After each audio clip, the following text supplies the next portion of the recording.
Tüyelmen? Ornadı. Zil, tel, boyun, kol güzel. Bugün sabahlarında bu oyunları oluşmaya aslında bu oyundan da kabul edilmesi. Şık, müslim. Kandan bırak kalmışsın. Kol kaltadan şık, sap kaptır, sap kaptır. Bırak kalmışsın. Sonra. Kandan bırak. Deniz, dağda, kırmak, şık. As айтып ғой. Мен бір-бірін айтқан естімістің ғой. Орнады. Шық. Молодец, тоғыз молодец. Шық. Бес тас.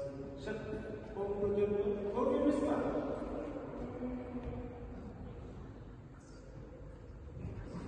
Қыз қол молодец.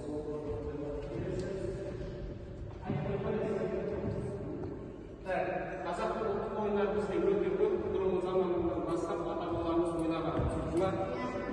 Олар бәйге бар. Асық бізден ежелден келетін ойын болғандықтан біздің ата-бабаларымыз немен айналысқан? Мал шаруашылығы. Мал шаруашылығынан кейін олар не алған сонымен мынаған алғанбыз. Тек қана асық емес, көп асық бар. Асықтың да түрлері көп. 5 asık var, 4 taban var, 3 taban var, tağlı basıyorlar. Olaya biraz dene canlılarını жасап болған екен, асық білмейміз. O da kep бұл басынан көтереміз аяқтың ұшымен.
Сәлем достар, менің есімім Асылбек.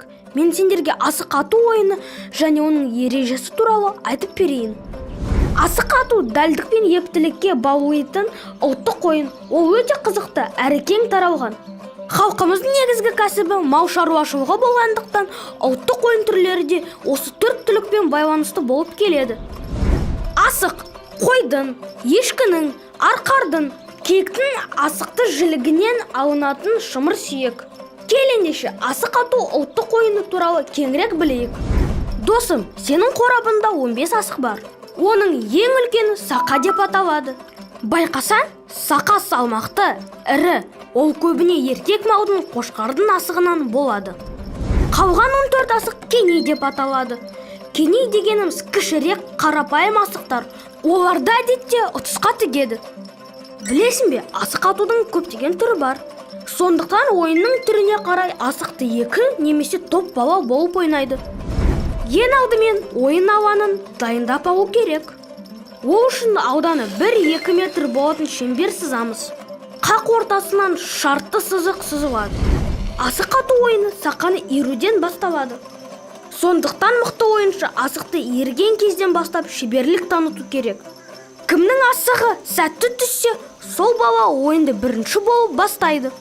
Асықты иіріп тастағанда түсуіне және дәрежесіне қарай бұлай деп бөледі. Ауша бірінші дәрежелі асық.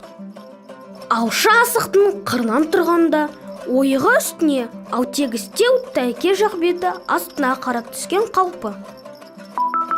Тәйке екінші дәрежелі асық. Тәйке асықтың аушыға қарама қарсы түскен қалпы. Бүк үшінші дәрежелі асық. Бүк асықтың дөңес жағынан жоғары қарап түскен түрі. Шік төртінші дәрежелі асық. Шік асықтың қуыс жағының жоғары қарап түскен түрі. Егер екі немесе одан көп баланың сақалары бірдей аушысынан түссе, асықтар қайта иіріледі. Сонымен асығы аушысынан түскен ойыншы асық атуды бастайды. Ойын басталады. Кеней асықтар шартты сызыққа тізіліп қойылады.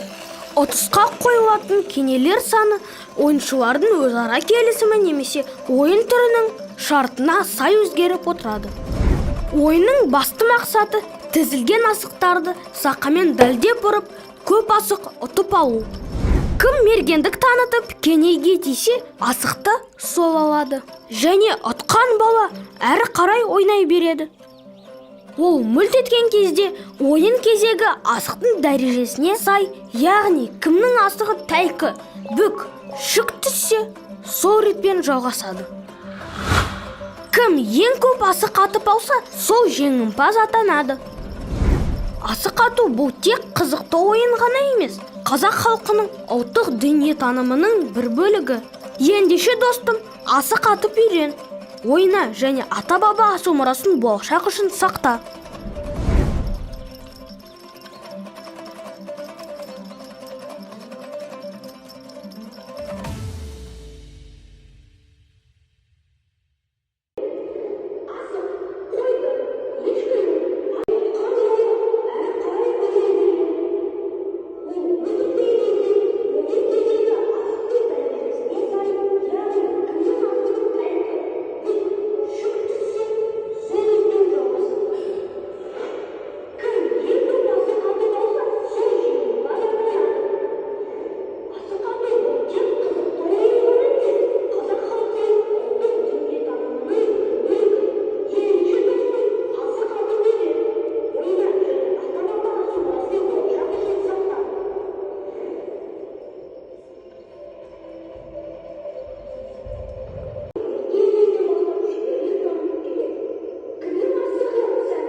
бір асық болып есептеледі.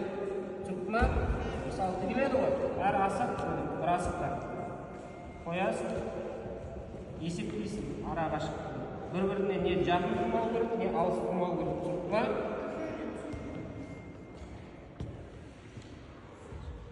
Көп стоп. Біріншіден бастайық. Бірінші көктен шық, қалғандарды қыстарды аяққа ер болғанда. Так, сақаларында. Қалай бастайтын үйреніп қояйық. Төрешімен маған өткізесіңдер. Сақаларын жаттап ал. Жатта. Жаттады ма? Жаттады ма? Жаттады ма? Кім бірінші бастайды? Бірінші дәрежелі. Не көрдіңдер жаңа видеороликте? Отырады. Кімдікі мынау? Бірінші бастайды. Түсінікті? Осыдан кейін екінші дәреже. Мынау? Молодец. Кім қалай бастайды? Үміт команда мақал. Соңғы сен. Так, қыздар отыр. Өзде. Жол.